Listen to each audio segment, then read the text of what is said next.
Parents మెచ్చిన university సంకల్ Chand Patel university Gujarat. ఏం లేదండి. ఇక్కడ ఏం లేదండి. ఇప్పుడు ఊపిరి పీల్చి బిగ్బట్టు నెమ్మదిగా వదిలి. ఓకే లే నెమ్మదిగా ఇలా వచ్చి కూర్చో. ఏం లేదు, మామూలు కడుపు నొప్పే. ఈ టాబ్లెట్స్ 3 రోజులు వాడు. ఎలా వాడాలో ఇందులో రాశాను. Token number 29. టౌన్ డాక్టర్ భయపెట్టేశాడు, ఆపరేషన్ అది ఇదని. కానీ ఈ డాక్టర్ బాబు ఏమీ లేదని చెప్పాడు. ఈ బాబు 10 కాలాల పాటు చల్లగా ఉండాల.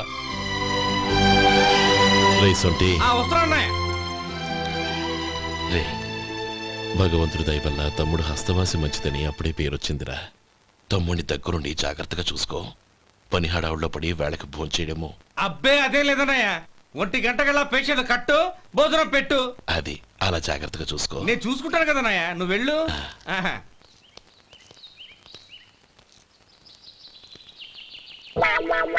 అయ్యో ఏంటయ్యా ఉంటున్నాడా ఈ దెబ్బలు? ఏదైనా యాక్సిడెంటా?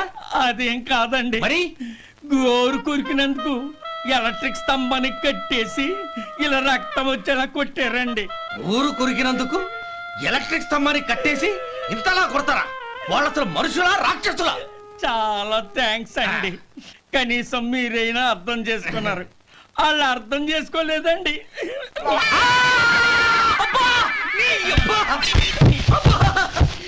గోరు కొరకడం అంటే ఇదా? నిన్ను కొట్టడం కాదురా, నిలువురా నరికేయాలి. మన 2 ఊర్ల పొలిమేరలో ఉన్న ఈ మల్లికార్జున స్వామి వారి దేవాలయం జీర్ణదశలో ఉందన్న విషయం మీ అందరికీ తెలుసు. ఇన్నాళ్ళు మీ ఊరు వాళ్ళు పట్టించుకుంటారని మా ఊరి వాళ్ళు, మా ఊరి వాళ్ళు పట్టించుకుంటారని మీ ఊరి వాళ్ళు దీన్ని ఇలా వదిలేశారు. ఈ గుడి మీ ఊరికి ఎంత ముఖ్యమో మా ఊరికి అంతే ముఖ్యం. కాబట్టి మన ఇరు గ్రామ ప్రజలు కలిసి దాన్ని బాగు చేయించి కుంభాభిషేకం చేయించాలనే సదుద్దేశంతో ఒక కమిటీని ఏర్పాటు చేశాం. ఈ కమిటీలో 2 గ్రామాలకు సంబంధించిన ప్రముఖులు ఉన్నారు. కమిటీ ప్రెసిడెంట్గా ఎవరిని ఎన్నుకోవాలనే విషయంలో శ్రీ గోపాలరావు గారి పేరు, శ్రీ లక్ష్మీపతి గారి పేరు పరిశీలనలోకి వచ్చాయి. అందువలన మేమందరం బాగా ఆలోచించి తర్జన భర్జనలు చేసిన మీదట శ్రీ గోపాలరావు గారే అన్ని విధాలా ప్రెసిడెంట్ పదవికి అర్హులని ఈ కమిటీ నిర్ణయించడం జరిగింది.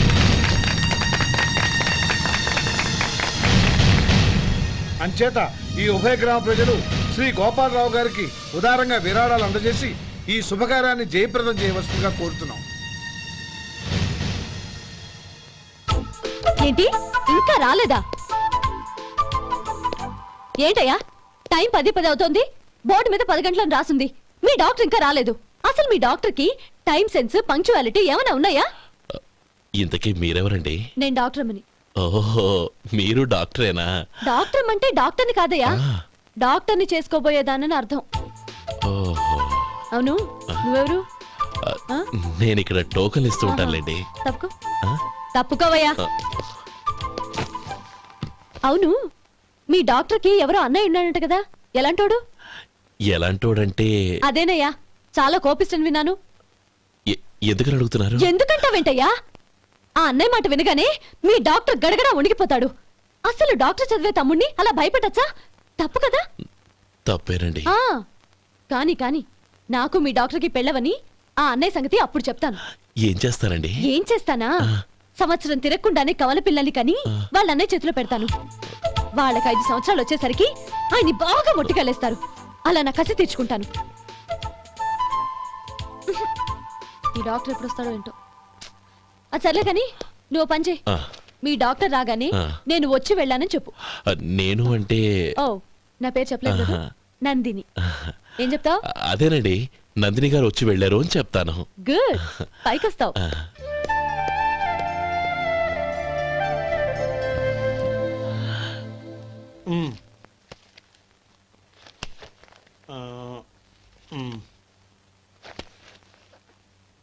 దీంతో మొత్తం 4,98,200 అయ్యాయి. పోతే నువ్వు ఇచ్చినంత ఇవ్వలేకపోయినా ఈ దైవకార్యానికి నా వంతు చందా 1800. దీంతో మొత్తం 5 లక్షలు పూర్తయ్యాయి. సరేరా, నేను ఈ డబ్బు తీసుకుని పట్నం వెళ్ళి బ్యాంక్ లో వేసి వస్తాను. అలాగే, నేను నీతో వద్దాం అనుకున్నాను రా, అనుకోకుండా సాయంత్రం ఇన్స్పెక్షన్ వచ్చింది. పర్వాలేదులే, వెళ్ళొస్తాను.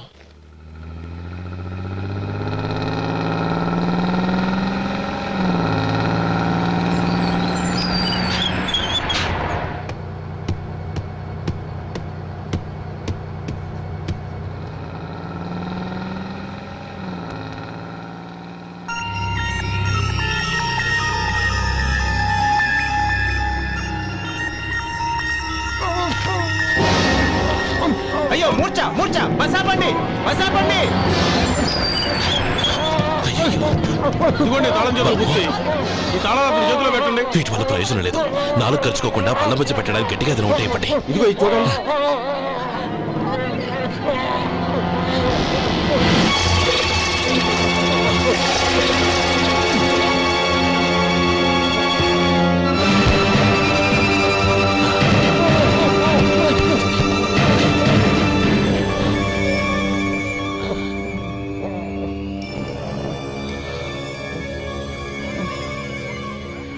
మీరు వెళ్ళి మీ సీట్లో కూర్చోండి. కొంచెం గాలాండివ్వండి. ఇప్పుడు ఎలా ఉంది బాబు?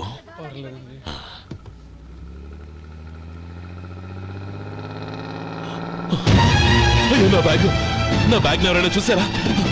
అందులో 5 లక్షలు ఉన్నాయి. నా బ్యాగ్ వెంటనే బస్ ఆపండి. ఎవరిని కింద దిగవద్దు. అందరినీ చెక్ చేయండి. నా అంచనా తప్పు కాలేదు. వాడి మంచితనమే వాడిని దెబ్బకొట్టింది. మన వాళ్ళని పంపించి గుడి తాలూకు డబ్బు కొట్టేశాడని పోలీస్ కంప్లైంట్ ఇవ్వండి. ఇప్పుడు ఆ స్టేషన్లో ఎస్ఐ వాడి తమ్ముడే. వాడే వెళ్ళి వాడి అన్నయ్యని అరెస్ట్ చేసి వీధుల్లో నడిపించుకు తీసుకురావాలి. అది నేను కళ్ళారా చూడాలి, మనసారా సంతోషించాలి. అయ్యా గోపాలం గారు మీరు దేవస్థానం సొమ్ము దొంగిలించారని ఎవరో పోలీస్ కంప్లైంట్ ఇచ్చారంట. మిమ్మల్ని అరెస్ట్ చేయడానికి మీ తమ్ముడు గారు వస్తున్నారు.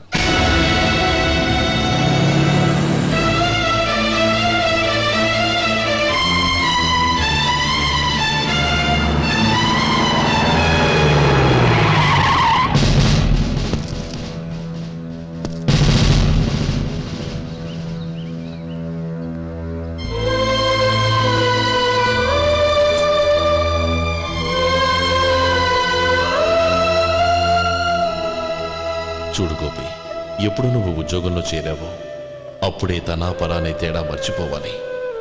నేరం చేసిన వాడు నీ తమ్ముడైనా అన్నైనా సరే శిక్షించాల్సిన బాధ్యత నీది. అదే నువ్వు నీ ఉద్యోగానికి ఇచ్చే గౌరవం.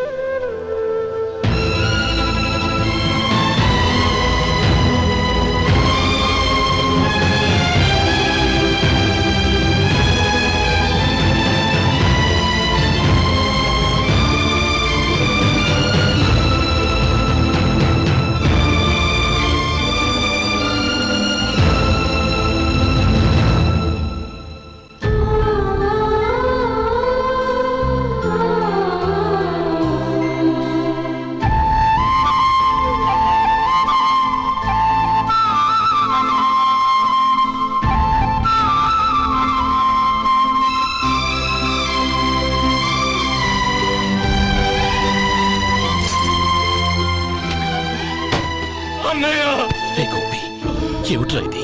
నన్ను క్షమించన్నయ్య.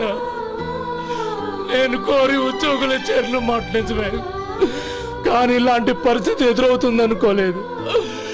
నా ఒంట్లో ప్రతి రక్త పట్టు నీ భిక్షనన్నయ్య. నిన్ను అవమానపరిచి ఉద్యోగం నిలబెట్టుకునే బదులు నా ప్రాణాలను వదులుకుంటారు, కానీ ఈ పని మాత్రం నేను చేయలేనన్నయ్య.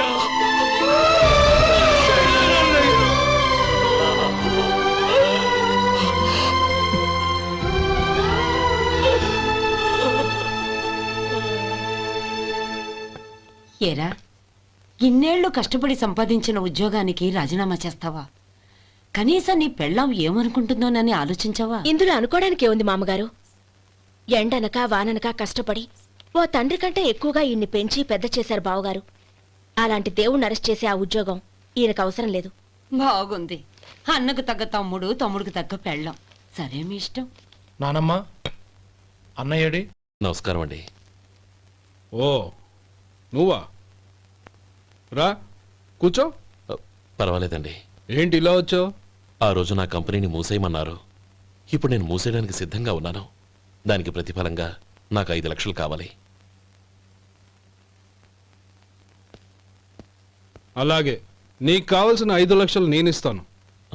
చాలా థ్యాంక్స్ అండి. కానీ మీరు మీ కంపెనీని మూసేయక్కర్లేదు. సార్? అవును మిస్టర్ మధు, మీ అన్నగారికి జరిగిన అన్యాయం గురించి తెలుసుకున్నాను. మీ కుటుంబం గురించి కూడా విన్నాను. సహజంగా అందరూ ఐకమత్యానికి ఉదాహరణ రామలక్ష్మణులు అంటారు. కానీ ఆ రామలక్ష్మణులు ఎలా ఉంటారనేది పుస్తకాల్లో చదవడం తప్ప ఎవ్వరూ చూడలేదు. మీ అన్నదమ్ములను చూస్తే ఆ రామలక్ష్మణులు ఇలాగే ఉండేవారేమో అనిపిస్తుంది. అలాంటి కుటుంబానికి ఇలాంటి ఇబ్బంది రావడం నిజంగా దురదృష్టం. రామునికి హనుమంతుల్లా కాకపోయినా ఏదో ఉడతా భక్తిగా నా వల్ల వీలైన సహాయం ఈ 5 లక్షలు తీసుకో. మీ కంపెనీ పేరు మీదే అన్ని సరుకులు తయారు చేయండి. నేను వాటిని ప్రపంచమంతా మార్కెటింగ్ చేస్తాను. సార్, మీ రుణం ఉంచుకోను, తొందరలోనే తీర్చేస్తాను. స్నేహితుల మధ్య రుణాలేంటి మధు?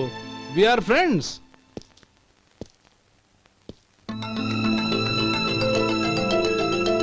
ఏంటే అక్కడ ఆగిపోయావు? రా. నువ్వు మీ అన్నయ్యని అరెస్ట్ చేయడానికి అట్టెళ్ళావు, ఆయన లొంగిపోవడానికి ఇటు వచ్చారు. అవును, యూనిఫామ్ చేత్తో పట్టుకొచ్చావేంటి? సార్ నేను రే, ఈ మాత్రం దానికే బెదిరిపోయి ఉద్యోగం వదులుకుంటావా? నువ్వు ఇలాంటివి ఎన్నో సమర్థవంతంగా ఎదుర్కోవాలి. నిన్ను నేను ఎస్పీగా చూడాలి. అది కాదన్నయ్య. ఇంకేం మాట్లాడకు. ఇన్స్పెక్టర్ గారు, నన్ను లాకప్లో పెట్టండి. ఆగండి సార్, ఆ డబ్బు ఎక్కడికి పోలేదు, నేనే తీసి జాగ్రత్త చేశాను. ఈ విషయం అన్నయ్యకి తెలియక బ్యాగులో డబ్బు కనబడకపోవడంతో అది పోయిందనుకున్నాడు. నే పట్నం నుంచి వచ్చేసరికి జరిగిన గొడవంతా తెలిసిందే. రే మధు, జరిగిన దానికి నన్ను క్షమించనయ్యా. ఇంటికి వెళ్ళాక అన్ని వివరంగా చెప్తాను.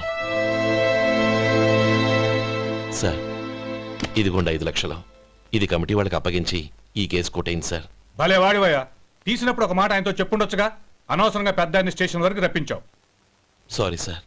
అన్నయ్య, మీరు ఇంటికి వెళ్ళండి, నేను లెక్క అప్ప చెప్పేసి వస్తాను. వస్తానండి. అలాగే. ఎలా దెబ్బ కొట్టాలన్నా కుదరటం లేదు.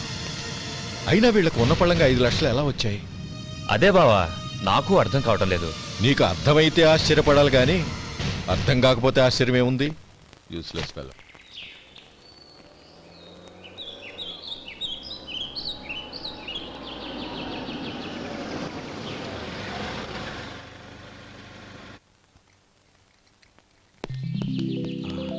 నువ్వు ఇక్కడే ఉండు. అన్నయ్య మూడు ఎలా ఉందో చూసి నేను లోపలికి తీసుకెళ్తాను. ఓకే? అలాగే.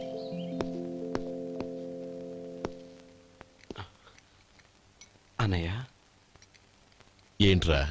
నేను చాలా రోజుల నుంచి నీకు విషయం చెప్తున్నాను, గుర్తుందా? ఏ విషయం? అదే అన్నయ్య, నేను ఓ అమ్మాయిని ఓ అమ్మాయిని లవ్. ఓహో, లవ్ చేస్తున్నావా? ఆ విషయం నువ్వు నాకెప్పుడు చెప్పావురా? ఊళ్ళో అందరూ అనుకుంటుంటే నేను విన్నాను. సారీ అన్నయ్య, నీకు చాన్నాళ్ళుగా చెప్పాలనుకుంటున్నాను కదా, అందువల్ల చెప్పేశానేమో అనుకున్నాను. ఓహో, ఆ అమ్మాయి వచ్చిందన్నయ్య, బయట నిలబడి ఉంది. బయట నిలబెట్టడం ఏమిట్రా? లోపలికి తీసుకురా. అలాగే అన్నయ్య. ఏయ్, అన్నయ్య మంచి మూడ్లో ఉన్నాడు, రా. కమ్.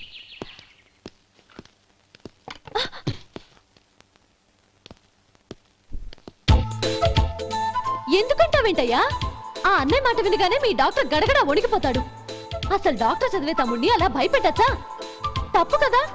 తప్పేనండి. నమస్కారం. అదేంట్రా, మనిషో పక్కనుంటే నమస్కారం ఇంకో పక్కన ఉంది? అది మర్యాద అన్నయ్య, మర్యాద. ఆహా, అవును, నీ పేరేంటమ్మా? నందిని. ఆ నందిని. నందిని అన్నయ్య. ఏ, ఆ ముక్క తను చెప్పలేదా? పెద్దలంటే మహాగౌరవం అన్నయ్య, మేమిద్దరం ఇంత క్లోజ్ ఫ్రెండ్స్ కదా, ఆయన నాతో కూడా ఎక్కువ మాట్లాడదు. ఓహో కదా. నాకు మీ డాక్టర్కి పెళ్ళవని, అప్పుడు అన్నయ్య సంగతి చెప్తాను. ఏం చేస్తానండి? ఏం చేస్తానా? సంవత్సరం తిరగకుండానే కవల పిల్లల్ని కని వాళ్ళ అన్నయ్య చేతిలో పెడతాను. వాళ్ళకి 5 సంవత్సరాలు వచ్చేసరికి ఆయన్ని బాగా ముట్టిగలేస్తారు. అవును, అమ్మాయి మోహం చూడకుండా నిర్ణయం ఎలా తీసుకోనరా? తలెత్తు.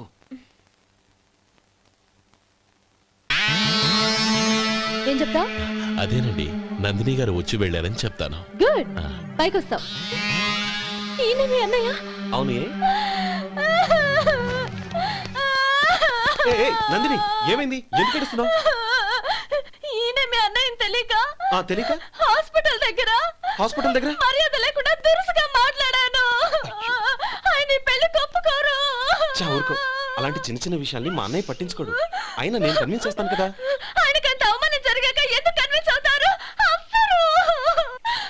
చూడు, నువ్వు వేరే పెళ్లి చేసుకొని నీకు పుట్టబోయే బిడ్డకు నా పేరు పెట్టుకో. ఏంటా మాటలు? నేనే నుయ్యగుయ్య చూసుకుంటాను. అదిగో ఆ చూపు చూడు, ఆ చూపు ఒకలా ఉంది. ఖచ్చితంగా ఆయన పెళ్లి ఒప్పుకో. నందిని నా మాట విను ప్లీజ్. నందిని రే శేఖర్, ఆ అమ్మాయి చెప్పింది నిజమే. తనని ఎప్పుడైతే హాస్పిటల్ దగ్గర చూశానో అప్పుడే నేను నిర్ణయానికి వచ్చేసాను. విన్నావా విన్నావా, నేను చెప్పానుగా ఆయన ఆల్రెడీ ఓ నిర్ణయానికి వచ్చేసారట. ఇక నేను వెళ్తాను. అలాగే వెళ్ళి ఈసారి వచ్చేటప్పుడు మీ అమ్మా నాన్నల్ని తీసుకురా. ముహూర్తాలు ఎప్పుడు పెట్టుకోవాలో నిర్ణయించుకుంటాం. అర్థం కాలేదా? నువ్వే మా వాడికి సరైన జోడి. అదే నేను తీసుకున్న నిర్ణయం. థ్యాంక్ యూ బాబు గారు, నన్ను ఆశీర్వదించండి. లేమ్మా, శీఘ్రమేవ కళ్యాణ ప్రాప్తిరస్తు.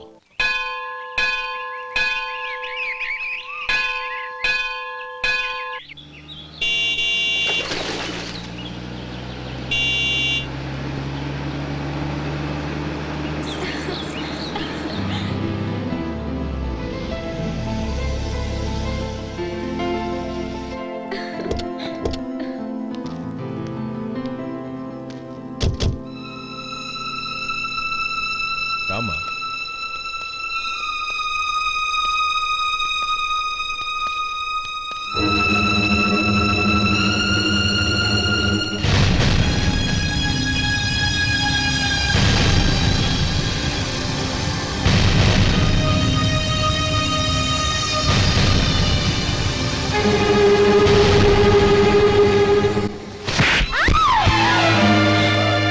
నా పరువు తీసావు కదే. ఒక బెచ్చగాడిని నువ్వు కోరుకున్న వాడికి ఇచ్చి చేసేవాడిని. కానీ నువ్వు ఎవరిని ప్రేమించావో తెలుసా? ఎవడి నీడ సోకితే పంచమహాపాతకాలు అంటుకుంటాయనుకుంటున్నానో వాడి తమ్ముణ్ణి. ఆ రోజు ఆ గోపాలం గాడు నిశ్చితార్థం వరకు వచ్చి నా చెల్లెల్ని చేసుకొని వెళ్ళిపోయాడు. ఆ ఆవేశంలో తొందరపడి ఓ పొరుగురు వాడికి నా చెల్లెల్నిచ్చి పెళ్లి చేశాను. ఆ తర్వాత తెలిసింది వాడికి అంతకుముందే పెళ్లి అయిపోయిందని. వాడు పెళ్ళైన వాడైనా పర్వాలేదు, పరమ దుర్మార్గుడు. ఇంకొకరిని ప్రేమించిన దానివేక అని దెప్పి పొడుస్తూ నా చెల్లెలికి మాటలతోనే నరకం చూపించాడు. అటు ప్రేమించిన వాడు దగా చేశాడు, ఇటు చేసుకున్నవాడు కిరాతకుడు. ఇలా చిత్రవధ అనుభవించి నా చెల్లెలు ఒకరోజు స్టవ్ పేలిపోయి చనిపోయింది. దీనికంతటికి కారణం ఎవరు? వాడు అన్న. అటువంటి వాడింటికి కోడలుగా వెళ్తావా? ఒక్క మాట చెప్తున్నాను విను. నువ్వు జీవితాంతం పెళ్లి చేసుకోకుండా ఇంట్లో పడినా పర్వాలేదు, కానీ వాడి తమ్ముడితో మాత్రం నీ పెళ్లి జరగదు. రేయ్, పురోహితుని రమ్మని చెప్పు. వచ్చే ముహూర్తంలోనే నీకు నందినికి పెళ్లి.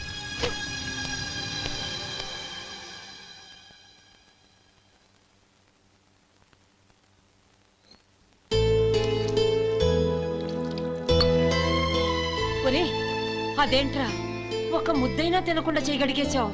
నాకు ఆకలి కాలేదు నానమ్మ.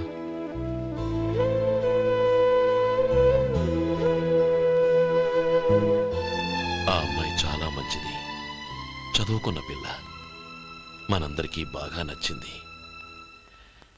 కానీ ఆ లక్ష్మీపతి గారి గురించి ఆలోచిస్తేనే నాకు భయం వేస్తోంది. వాడు మన కుటుంబం ఎప్పుడెప్పుడు విడిపోతుందా అని ఎదురు చూస్తున్నాడు. అన్నయ్య, ఆ అమ్మాయే కాదు, ఈ ప్రపంచంలో మన కుటుంబం కంటే నాకేది ఎక్కువ కాదు. ఆ పెళ్లి గురించి నేను మర్చిపోయాను, మీరు మర్చిపోండి.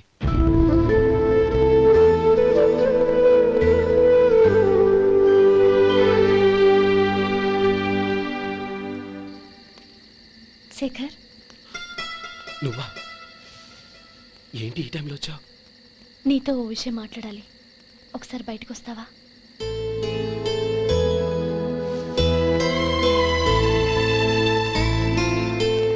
ఏంటి సూట్ కేసుతో వచ్చావు?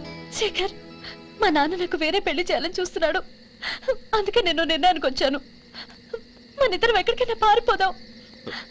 చూడు నందిని, ఈ టైంలో నిన్ను నన్ను మా అన్నయ్య చూసాడంటే బాగోదు. నువ్వు వెళ్ళిపో. అన్నయ్య అన్నయ్య అన్నయ్య, ఎప్పుడు మీ అన్నయ్య మాటేనా? నీకు నేను ముఖ్యమా, మీ అన్నయ్య ముఖ్యమా? నాకు మా అన్నయ్య ముఖ్యం. శేఖర్, నీ గుండెల మీద చేయి వేసుకొని చెప్పు, నన్ను మర్చిపోయి నువ్వు సుఖంగా ఉండగలవా? అది నాకు తెలియదు, కానీ మా అన్నయ్యకు తలవంపులు తెచ్చి ఖచ్చితంగా నేను మనశ్శాంతితో ఉండలేను. నా పరిస్థితి అర్థం చేసుకో. దయచేసి మీ నాన్న చూసిన సంబంధం చేసుకుని సుఖంగా ఉంటుంది. చాలా టైం అయింది, ఇంకా బయలుదేరు. నన్ను క్షమించు.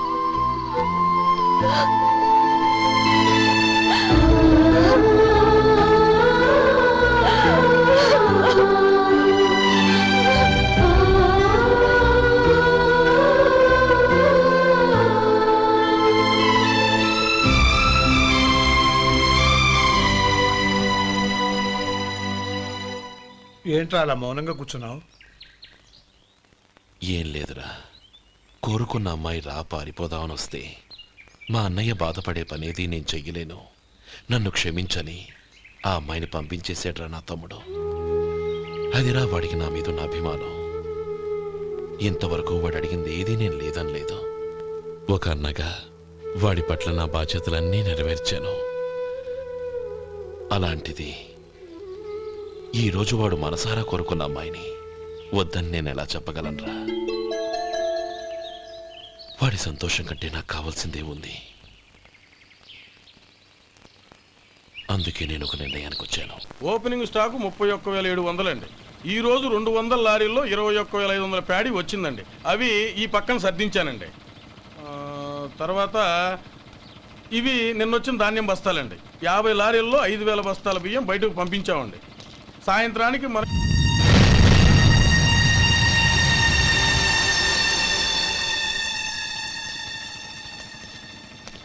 వీడెందుకు వచ్చాడు ఇక్కడికి? నమస్కారం. ఎందుకు వచ్చాడో అడుగు. నీ సహాయం అర్థించొచ్చాను.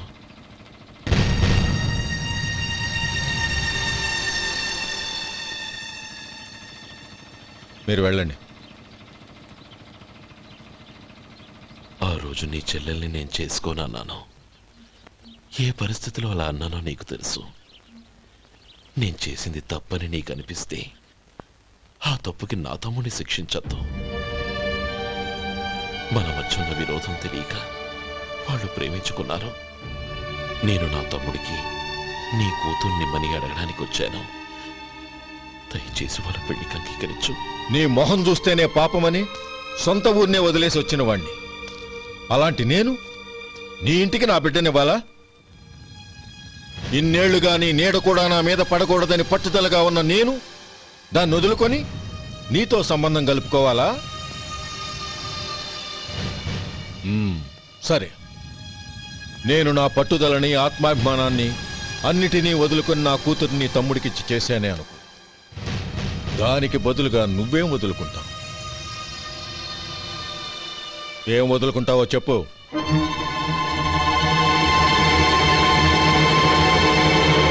నీ ప్రాణాలు వదులుకుంటావా? అలాగే. నీ ప్రాణం వదిలితే నాకేంట్రా లాభం? నువ్వు దేని మీదైతే ప్రాణాలు పెట్టుకున్నావో దాన్ని వదిలే. నీ తమ్ముళ్ళ మీదగా నువ్వు ప్రాణాలు పెట్టుకున్నావు. ఆ తమ్ముళ్లను వదిలే. అన్న అనే బంధానికి నువ్వు నీళ్లు వదిలేయాలి. ఎప్పుడు నీ తమ్ముడు నా కూతురి మెళ్ళలో తాళి కడతాడో అప్పుడే నీకు నీ తమ్ముళ్లకు ఉన్న అనుబంధం తెగిపోవాలి. నీ తమ్ముడు నా కూతురి మెళ్ళలో తాళి కట్టడానికి ముందే నువ్వు శాశ్వతంగా ఈ ఊరొదిలి వెళ్ళిపోవాలి. వీటన్నిటికీ నువ్వు అంగీకరిస్తేనే ఈ పెళ్లికి నేను అంగీకరిస్తాను.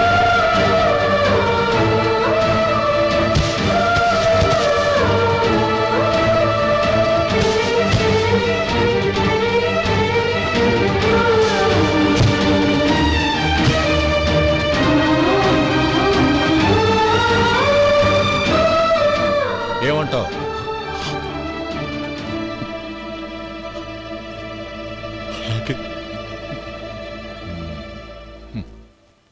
ప్రమాణం చేయి.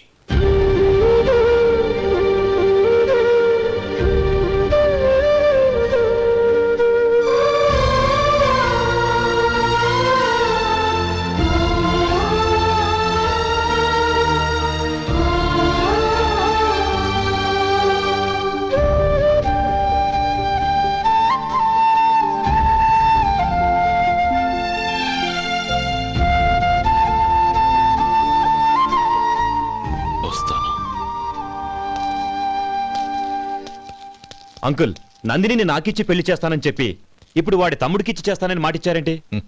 రేయ్ నువ్వు నోరు మూసుకోరా. వీడి తమ్ముళ్ళు విడిపోవాలనే ఇన్నేళ్లుగా ఎదురు చూశాను. ఇప్పుడు నా కల నిజం అవబోతోంది. నువ్వేం దిగులు పడకు. నీకు వేరే మంచి పిల్లని చూసి ఘనంగా పెళ్లి జరిపిస్తాను.